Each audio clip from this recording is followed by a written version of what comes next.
Once you use spray paint and you see that transformation and how quickly that can happen, you look for other things to paint immediately. If you have a little bit of paint left in that can, you're looking around for a flower pot or a little something, and that transformation, even though the project is not complicated to do and requires such a little investment, a financial and time investment, but seeing that transformation is really inspiring. So our goal was to take that feeling and grow that into an online opportunity where we can share that, that inspiration and that opportunity to change and transform your space in a very easy way.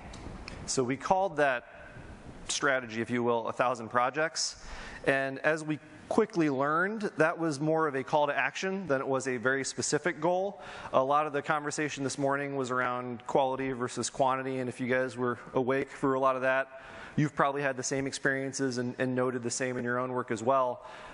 So while we called the project, or the campaign, 1,000 projects, and it's been going on for almost 2 years now, we still haven't hit 1,000 projects because that goal kind of depended on user-generated content. And as we talk about the 4 different ways that we created content that was project content to pull consumers in rather than just push the brand message to them, the consumer stuff was probably the worst for Rust-Oleum in terms of meeting the requirements that we needed to use that content in other places. And we'll give you some examples of that. The first place that we started, mostly because our roots as Empower Media Marketing is in media, was with our media partners. So obviously we engaged the Scripps of the world with HGTV and DIY Network, the Popular Mechanics and the Country Livings, and we invited them to participate in 1,000 projects. And we got their ideas on how to make this program come to life so that we were sharing inspiration and not just product-focused feature and benefit advertising. But then we also tapped into, kind of the growing wave of motivators and influencers in the space, and that's really professionals and bloggers, semi-professional bloggers. So bloggers like Charles and Hudson and some other ones that we'll highlight have really helped us create a lot of project content that's gone on to fuel a lot of the things that we're going to show you. And then finally, Lisa and team creates a lot of their content on their own, and she's gone through all of the pains of building and growing that team as well. Yeah, and there were several learnings along the way, so it's kind of nice, I think, for us to be able to share it as we've gone a little bit further in the path here, that, our media partners were fantastic and they developed beautiful creative, but we were limited on how long we could use that creative. So some were a year, some were 2 years. Consumers, the consumer-generated content, we thought we were going to get 600, 700 ideas and they were going to be fantastic. And we hosted these contests to help gather that content. And when we saw the content, and when I talk about content, there's always an image or a video. There's a before and an after usually. But the content they were providing was kind of meh. It wasn't inspiring. The photography wasn't great. And there wasn't as much. It's hard to do. It's hard to remember to take a photograph of the before or the after, or even to have it with this contest. So, we're steering away from that a little bit. The professionals, the content influencers is what we've been calling them lately. The bloggers have been great partners, and they really develop beautiful on-trend content. But we've learned a lot too about our partners. And then our brand projects.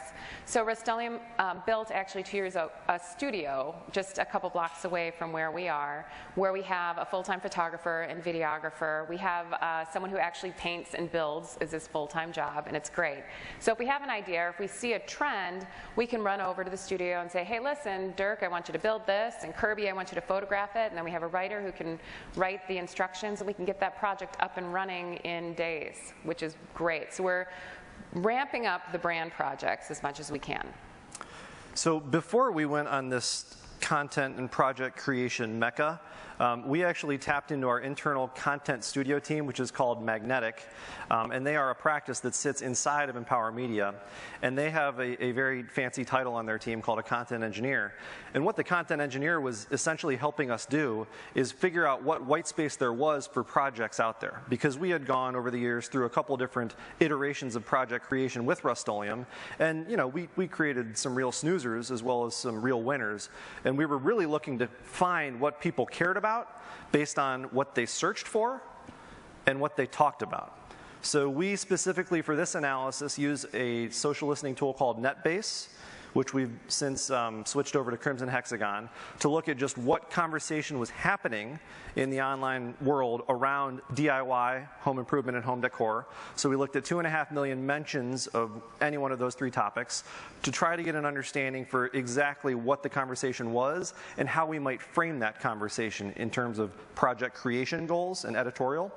And then we also looked at what we call the world's largest database of consumer intentions, which is Google, and the 64 million queries associated with DIY or home improvement. So between those two, we were really asking the questions of the data, what projects should we create that people would care about? And that led us to this blueprint, as we call it, which served as our editorial checklist for all of the projects that we would create thereafter. So what we learned from the data was that people, by and large, think of projects in either a room-by-room or season-by-season basis. And while the specific ways that they treat a surface or an item will change seasonally, there are definitely some core rooms and some core seasons that can be of focus to us. And the percentages above these little blueprint boxes are actually our goal for the percent of content that we would create with all of those different partnerships that we put in place and then push out into the consumer landscape. And we were able to check our thinking with our customers as well. So wherever you would buy spray paint, the hardware stores, the big boxes, the little ones, they all keep track of their own search analytics. We were able to share our data, and they share data with us as well, and they would say things like, you know what, this is spot on, and you know what's really going crazy this month? Weddings, or kids' birthdays, or anything with kids. So we were able to help tailor that content creation based upon the data that we had and the data that our customers had as well.